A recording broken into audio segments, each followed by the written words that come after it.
Okay, John. Okay, well, it's 11:02 or so, a time to begin the next session for the Shenandoah County Historical Society's Heritage Day virtual this year. This next session is going to be presented by Bev Butterfield. We're happy to have her here. I'm going to just start by saying I was on the team that put this set of programs together, and Bev was an enthusiastic yes when I asked her. She's earned degrees from Bridgewater and Virginia Tech, and she started her career as a county extension home economist in the late 70s in Shenandoah County and Augusta and Fauquier as well, and became eventually the Northern District Coordinator for cooperative extension in the whole area. She finished a 30-year career as a district director for the region, and then began a second career doing institutional advancement, fundraising for Bridgewater College, for Lord Fairfax Community College. She's had tremendous success doing that, and she finally wrapped that career up in 2019. And decided to return to her roots in home economics. And Bev loves helping people develop self-sufficiency skills of cooking and baking and canning, cheese making, other home arts.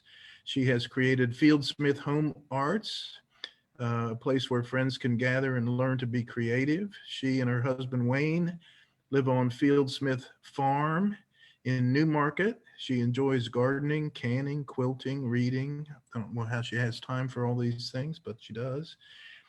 And she told me that she really enjoyed doing research for this program, and that her hobby of learning about the origins of popular foods and the stories that accompany the families is something that she really enjoys. And I'm really looking forward to hearing what she has to share with us this morning. Thank you, Bev.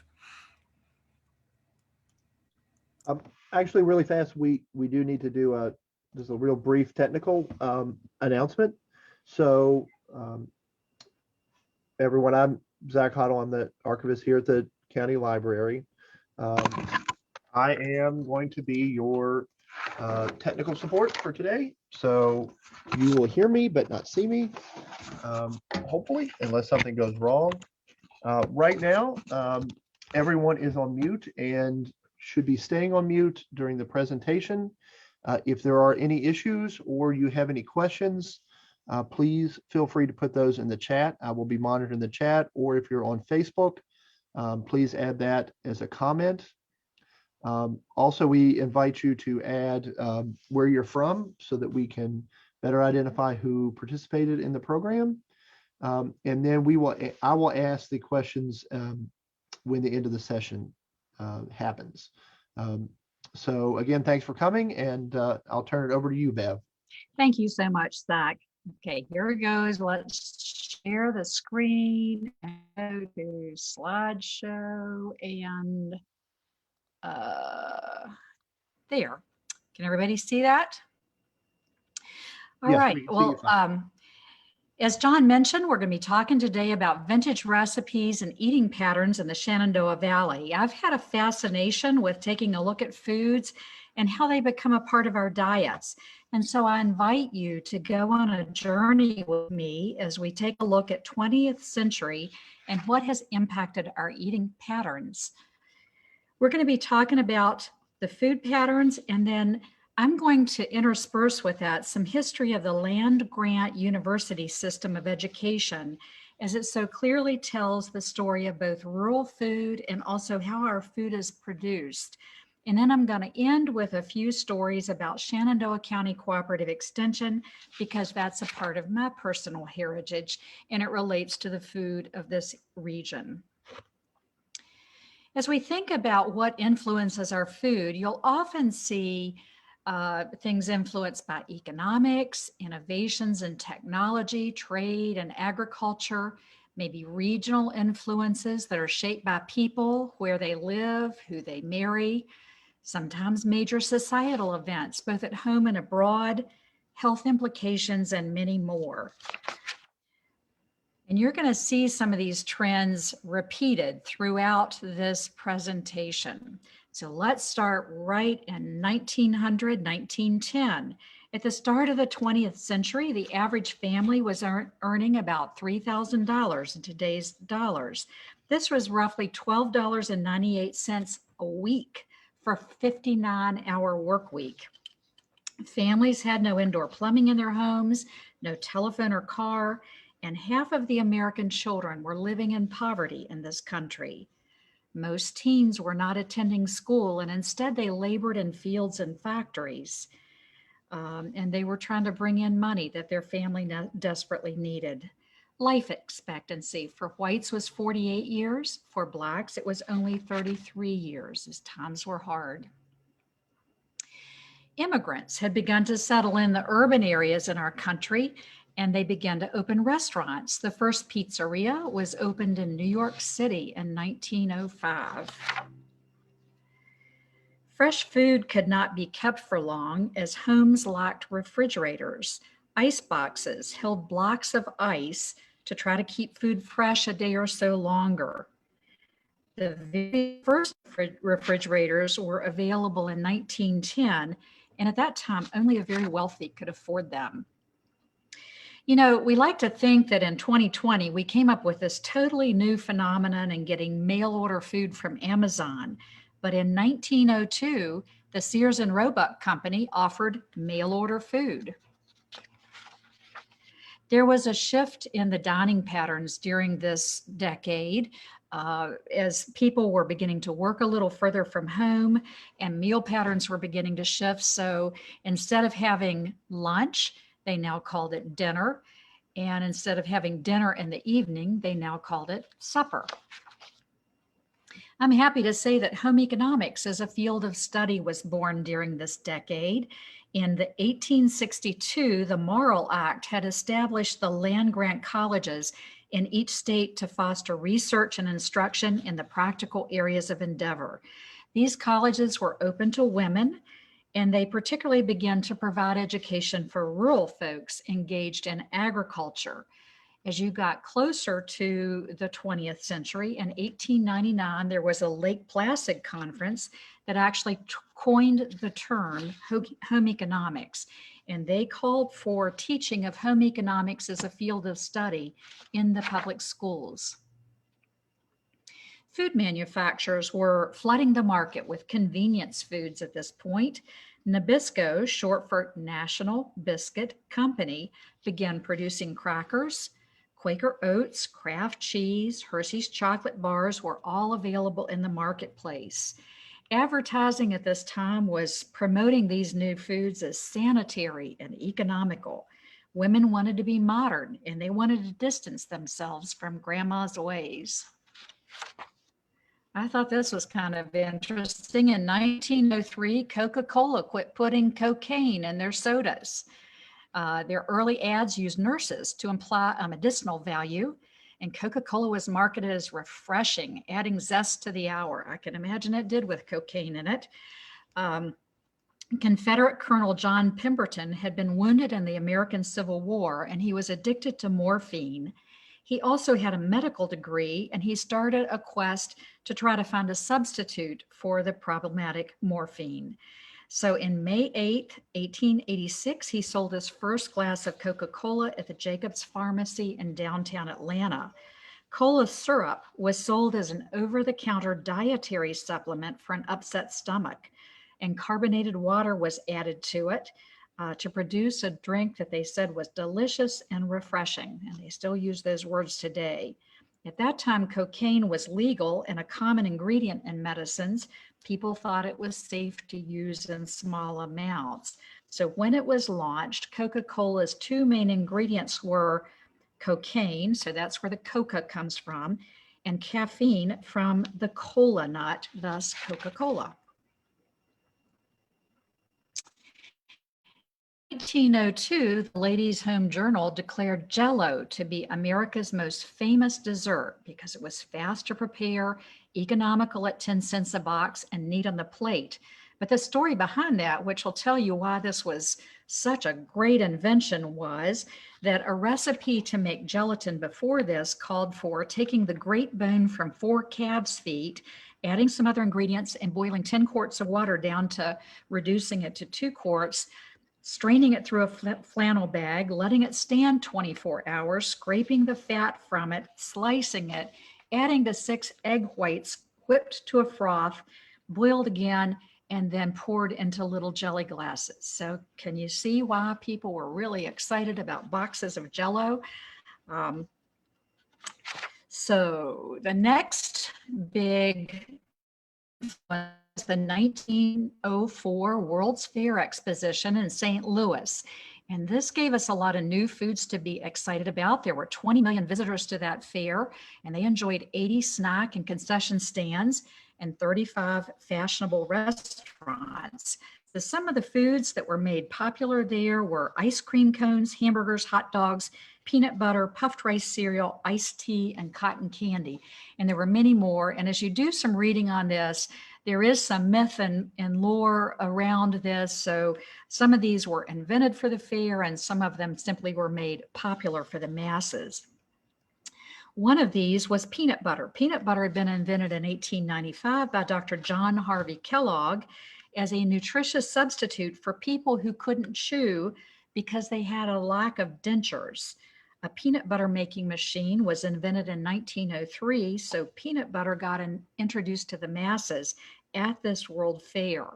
Later, peanut butter was really important. It was used in World War I and World War II as a way to feed the troops affordably, and it was a food that had keeping ability. Let's talk about our own Shenandoah County Fair. Near the country, our own Shenandoah County Fair had its origins in 1886. Shenandoah County businessmen, farmers, and community leaders had formed the Shenandoah County Agriculture Society to promote agriculture, commercial, and industrial products to locals and businesses. They even had the first fair on our current fairgrounds was held with a grandstand exhibit and a track. I do think this picture is about 10 years later, but a special rail stop was created to bring guests to the fair. They had ag exhibits and steam-powered tractors on exhibit, and the newspaper at the time was bemoaning that alcohol was sold near the main entrance, subjecting women and children to, and I quote, unmentionable scenes. Despite the fair's popularity, it didn't last long, and it closed only to reopen in 1917. And ever since, the Fair Association has continued to host this event annually, except for 1942 to 1944, when the fair was canceled due to the Second World War. If you're interested in more photos from the county fair, Zach has a tremendous collection of photos from this fair, from our county fair in the Trubin archives. In 1910 to 1920s, there were population shifts. Society was becoming more urban, and people were leaving the farm for the suburbs. The cities had some more transportation, cars, trains, buses, and streetcars. And American factories were growing and manufacturing more clothes, more food, and more household goods. So at this time, all of this stuff did not have to be produced solely at home.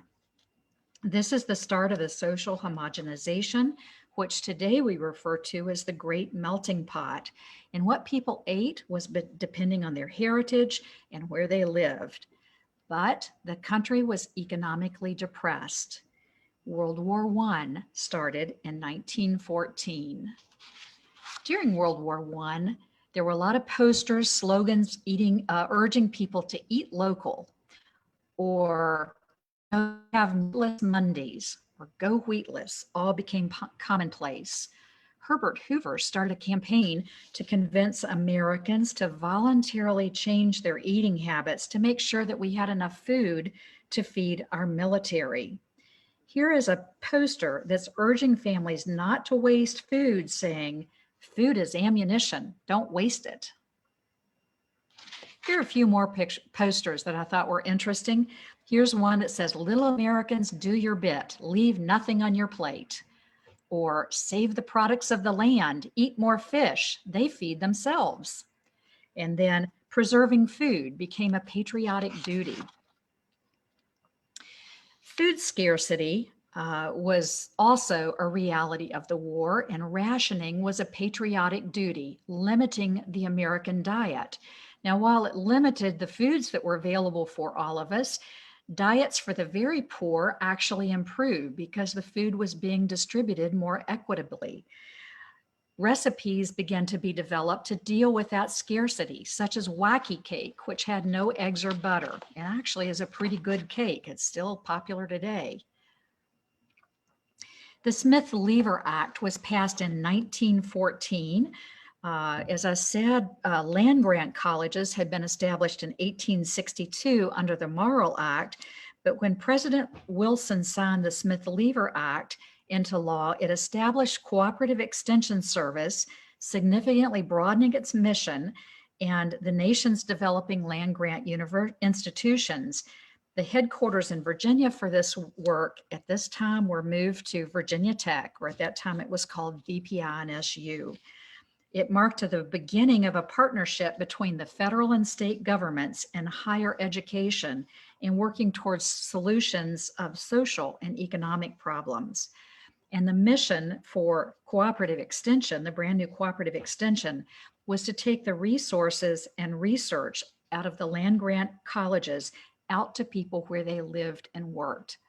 And it really changed the view of a university as a training ground for the elite, and it established education for the public domain. Ella Agnew was the first woman in America to receive a field appointment to work in extension from U.S. Department of Agriculture. She was born in Nottoway County, and she decided early in life that she could do what she felt led to do, regardless of social strictures.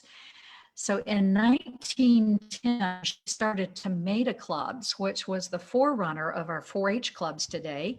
And these tomato clubs were to teach girls gardening and canning skills. When I was an agent in Fauquier County, I had a lady, Alice Russell, who told me that she was a member of the first Tomato Girl Club. And she said she was not a very good tomato girl. Her tomatoes didn't produce real well. Ella Agnew faced tremendous public hostility to the newfangled education. People weren't sure that girls really needed to be taught these things. The girls themselves had a distaste for being made to do what servants previously did, and frightfully bad roads made Ella's travel very challenging. Home demonstration clubs were organized by the Extension Service, and in 1918, when the Spanish flu hit, home demonstration clubs were called on to nurse and cook for the sick. This is going to sound kind of familiar to all of us, but the Spanish flu disrupted the economy and social functions like work, school, and mass gatherings. And so many of the same elements we're familiar with came into play as people were trying to figure out what was it that was making them sick and how to care for the sick. There was an early extension publication during this time that taught that when there is fever, it's absolutely necessary that a liquid diet be adhered to, such as meat broths and oatmeal gruel. And milk was promoted as a superfood for the sick, and sick people were encouraged to drink 2 quarts a day. The publication ended with a patriotic appeal: you owe it to your country to keep your physical efficacy at the highest possible pitch. Now let's move to 1920 to 1930, which is called the Jazz Age.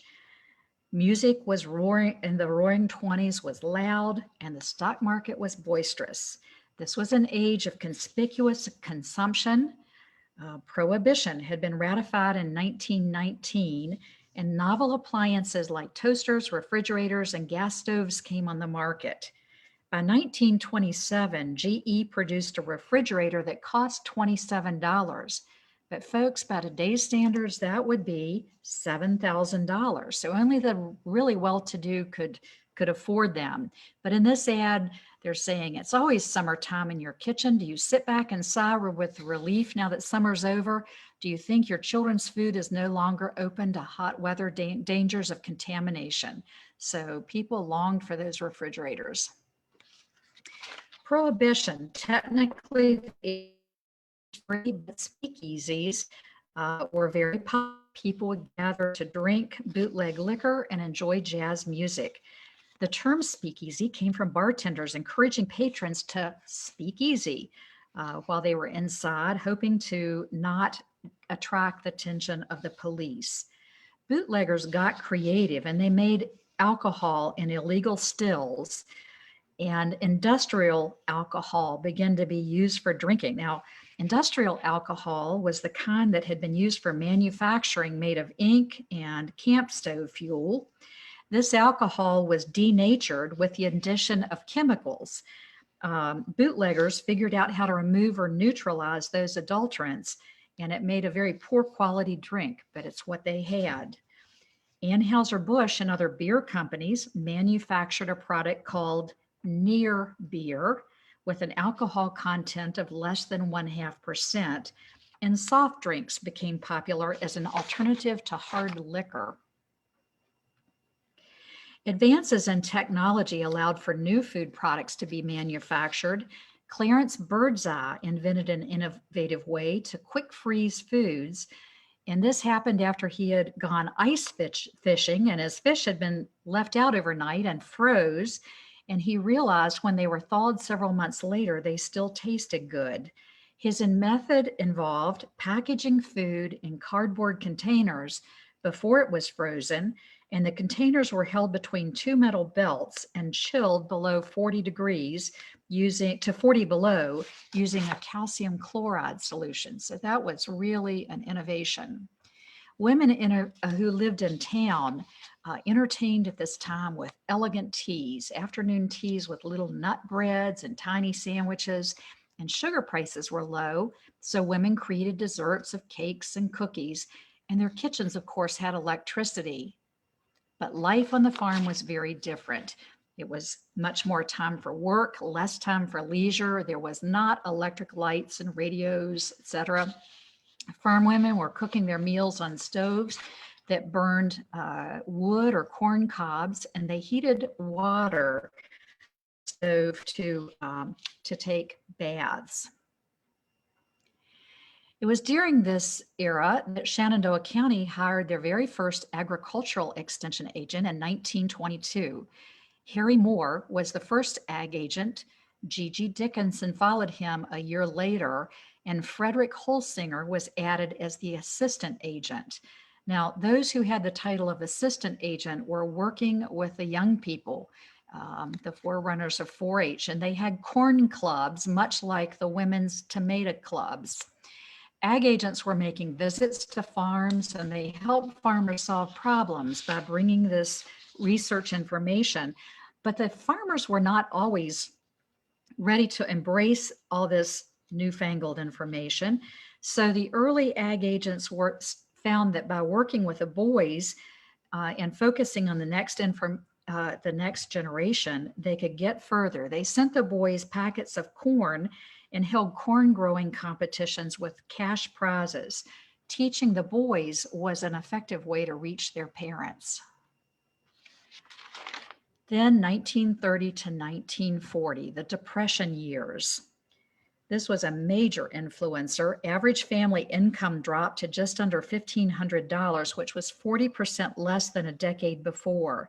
Millions of families lost their savings and banks collapsed. People lost their jobs as there was no money to pay them. Many families were evicted from their homes. Malnutrition was common, and if possible, women and children were employed outside of the home, but generally in low status, low paying jobs, and African American families were particularly hard hit. Processed foods continued to be developed, and food manufacturing advances let them begin to be able to do things like freeze dry foods as a means of food preservation. Nutrient fortification of putting vitamin D in milk through irradiation And fortifying flour with vitamins and iron helped counteract the poor diets in the Depression years. Here's some examples of some of the processed foods available during this decade. Spam was introduced in 1937 by the Hormel Company, and it quickly became a popular protein in family diets. The word spam was a contraction of the words spiced ham. And also during the Second World War became an acronym for specially processed American meat. It was very popular during the coming war years because it was shelf stable and it didn't require refrigeration. Kraft macaroni and cheese was also introduced in 1937 during the throes of the Great Depression. It could feed a family of 4 for 19 cents and was also shelf stable. The timing of the development of this had a lot to do with its success. Meat and milk were rationed and more women were working outside the home, so time for meal preparation was at a premium. 2 boxes of Kraft macaroni and cheese cost 1 food ration coupon. In 1934, Shenandoah County hired their first home demonstration agent, Sarah Thomas, and the agent's work was largely with farm women and girls, helping them improve their living standards for their families. And from a publication back in those days that was published by USDA talking about the home demonstration agent, it said, women look to the home demonstration agent for helping their activities having to do with home and family living. Girls turn to her for guidance and inspiration as they prepare for the future. Farm families generally feel she has knowledge and a sympathetic understanding of their problems.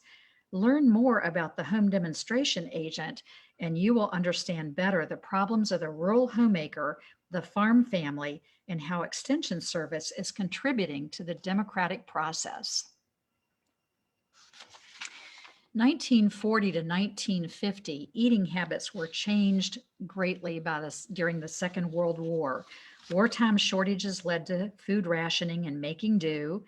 And so during the previous decade, families had relied on uncomplicated foods like sandwiches and canned vegetables to make it through shortage and rations.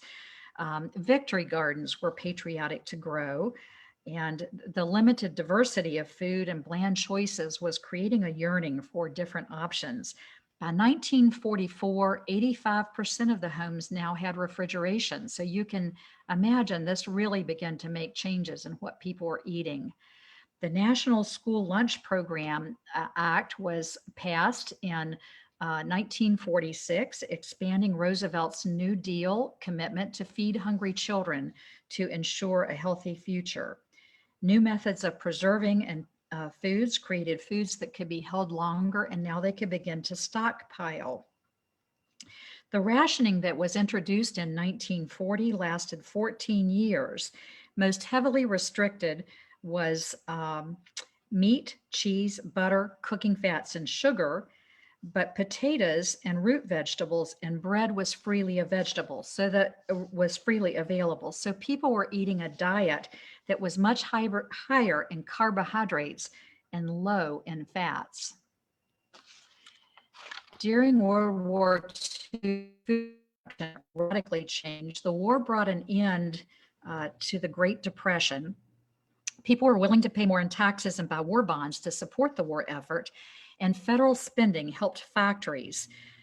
Productivity on the farm grew because the government got much more heavily involved, both through direct payments and indirect support of ag research. With the new investment from government and new technology, it was taking farmers less and less time to produce more and more food, which was a good thing because they needed to feed the troops, which created a market demand for agriculture, and labor was in short supply as men had gone to war. From 1940 on, making money in farming meant you had to understand and manage government programs.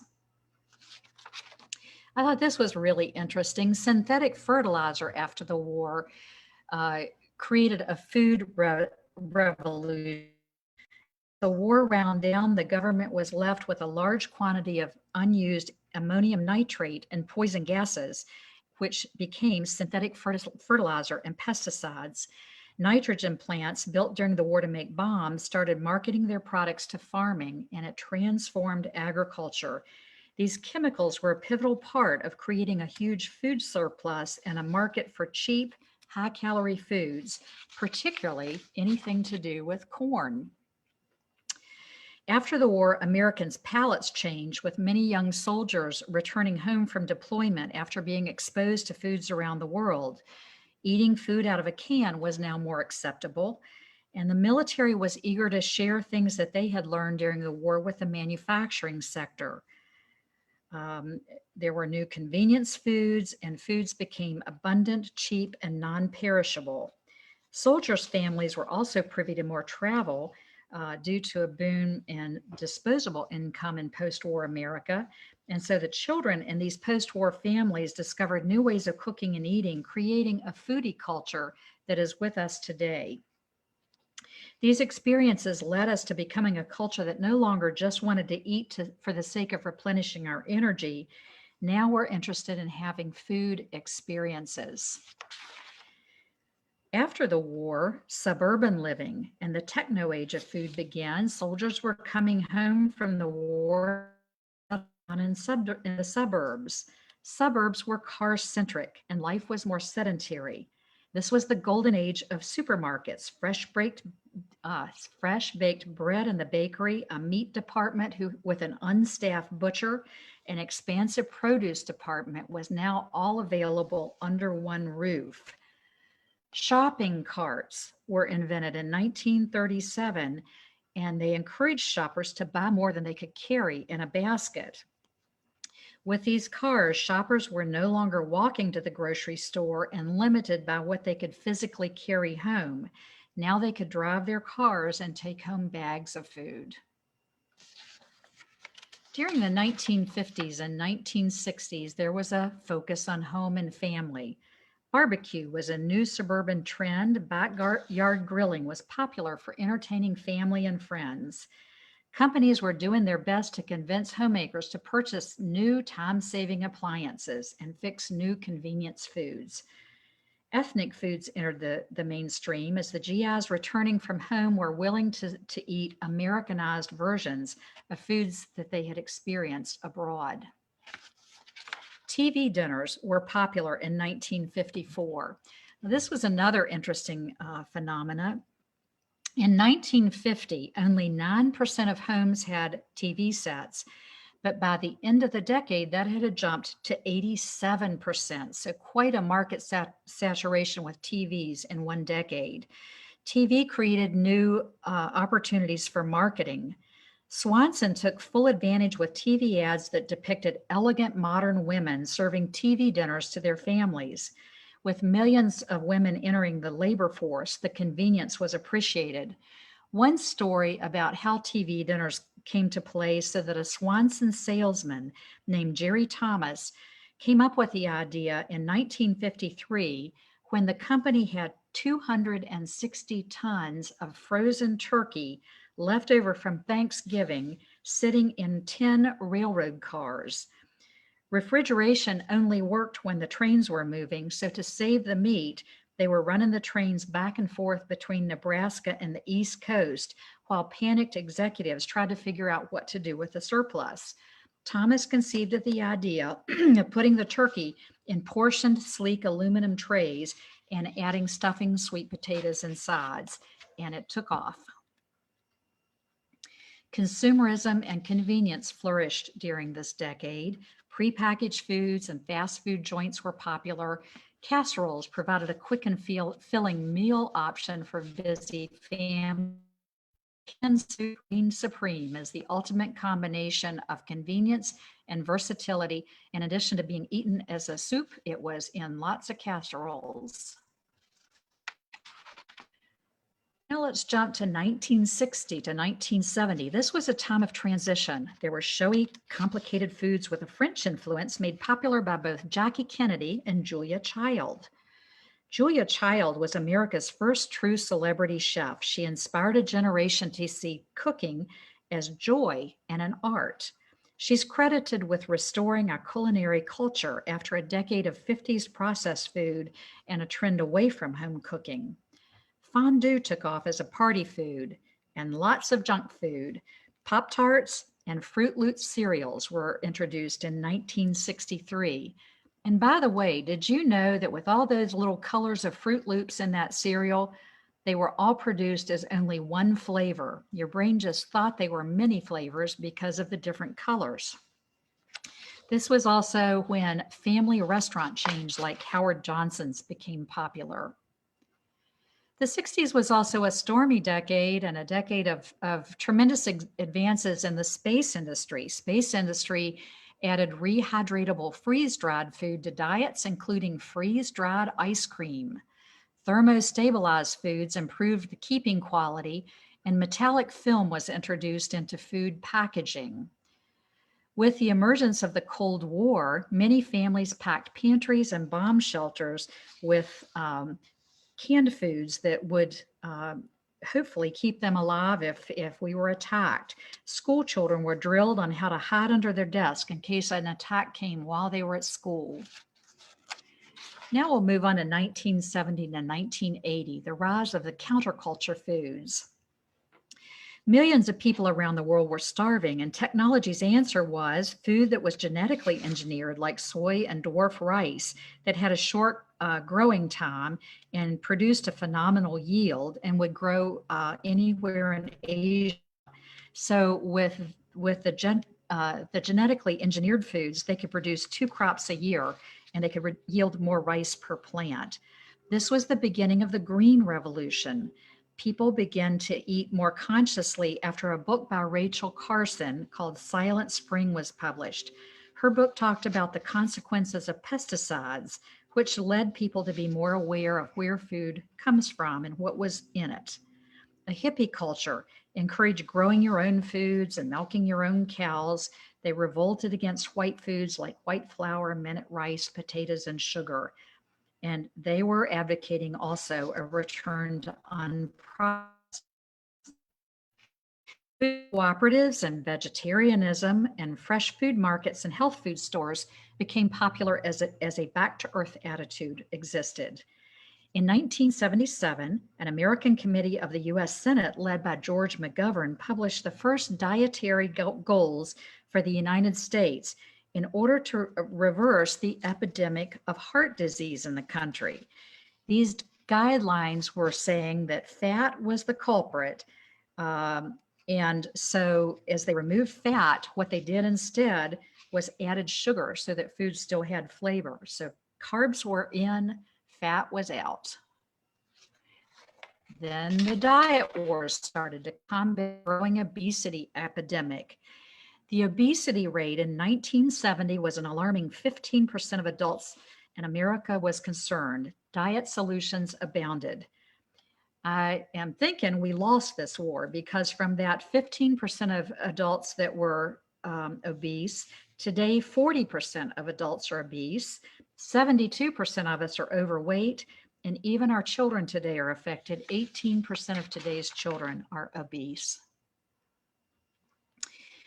As we jump to 1980 to 1990, food trends included an escalation of low-fat diets as the obesity epidemic continued. People wanted to hit the gym.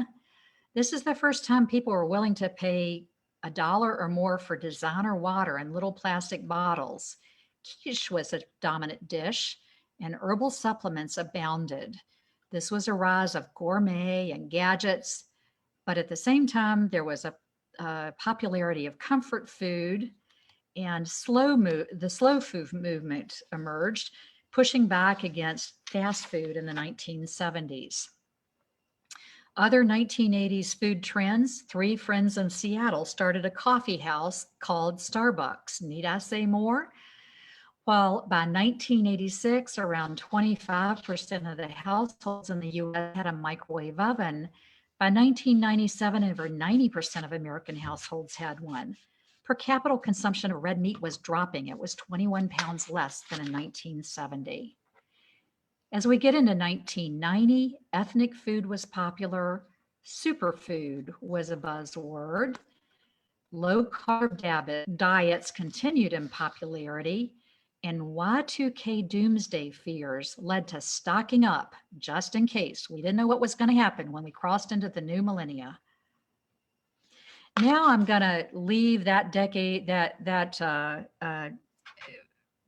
food trends of the 20th century aside.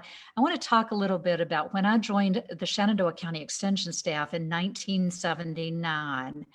We had, I was only 21 years old when I started in Shenandoah County, and I loved this county for its rural nature, cohesive communities, and rich cultural heritage. Shenandoah County had 18 extension homemaker clubs and over 400 members, which was very robust for a rural county of our size. Clubs provided socialization in rural communities and access to education. And the home demonstration ladies, which now were called extension homemakers, would gather in homes or community centers. If it was your turn to host the club, there would be a lot of house cleaning and cooking. Community stories would be shared and news would be passed around. Service projects would be discussed and planned. And then they would have an educational program. It was either delivered by the agent or by one of their leaders. I would do 3 programs for the clubs a year, which meant I had to go out to all 18 clubs and repeat that program 18 times each month. Or the other months, I would plan what was called a leader training, and each club would send a member who would be trained on the lesson for the month. And I would often prepare a kit of materials that they could borrow to use in their demonstration. The meeting would often end with a meal and refreshments. John talked about county fairs and agriculture at the county fairs, and we're all familiar with the midways, the games, and the rides. But the county fair came into being to teach standards of quality. Entering foods in the fair for competition was so popular that families set up charts for members to sign up for slots in the kitchen so that they could bake. And collecting prize money was second only to the joy of taking home ribbons.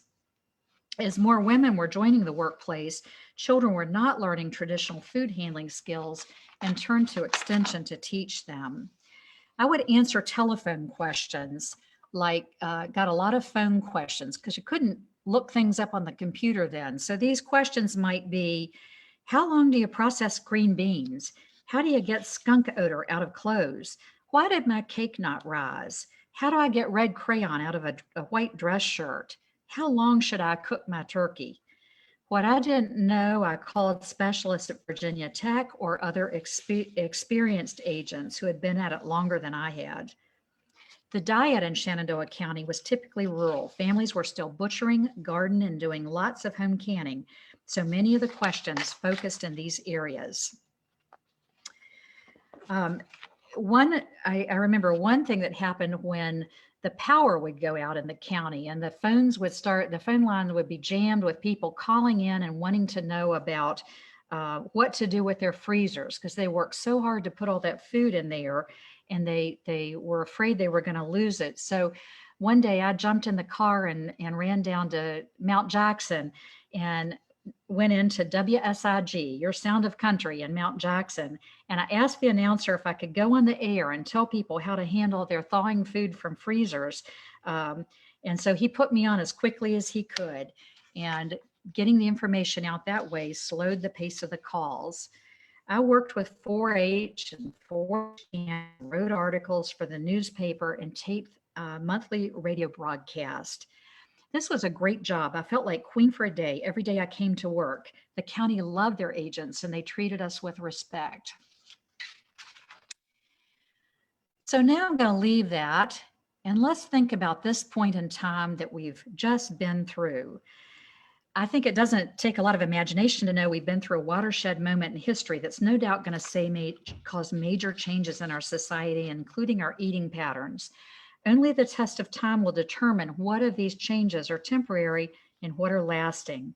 As I thought about this, I thought it was interesting how many of the trends we've seen have come back in new forms as we grapple with these changes. So some of those might be heightened interest in canning and food preservation. Shortages in the grocery stores this last year caused us to get creative. And so we came up with Popularity of sourdough bread to combat the shortage of yeast. Hoarding in case of shortages, flour, meat, toilet paper, and canning jars. More time at home led to cooking as entertainment. Popularity of cooking shows and elaborate cooking projects were popular. Comfort eating and working in yoga pants from home led to pandemic pounds. An inability to eat out generated curbside pickup of takeout food. As I said, mail order groceries were popular again, and focus on our health has added emphasis to functional foods, which are foods that have health benefits.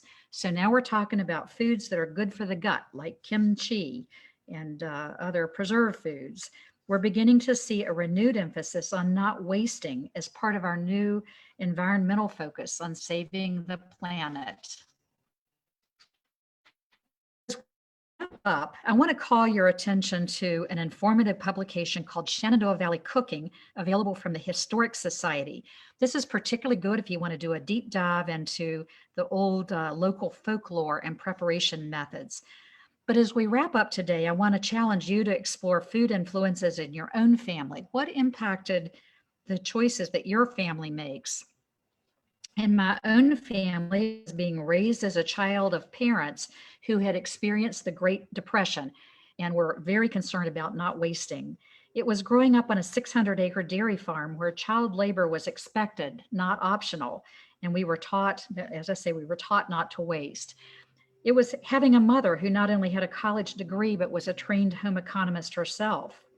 We have regional impacts. I have a mother-in-law who is French Canadian, so the two-crust pork pie called tourtière is served at Christmas Eve in our house.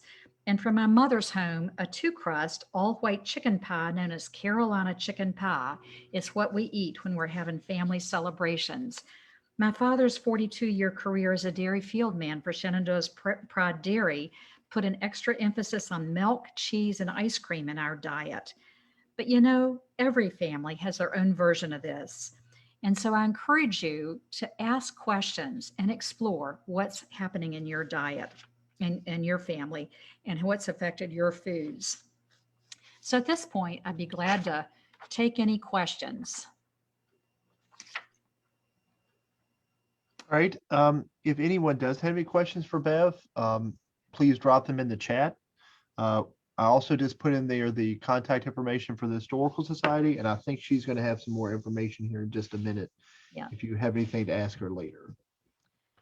So this is my contact information, Zach. I can be reached at fieldsmithllc@gmail.com or on my website as fieldsmithhomearts.com. And you can see on the picture there, a picture of we've built a studio with a full kitchen in it. And I teach classes there because one of the happiest times in my life was those early days in Shenandoah County teaching food. So here's a picture of the kitchen, but you can also reach me by phone at this number. Does anyone have a question for Bev? We could get to really fast.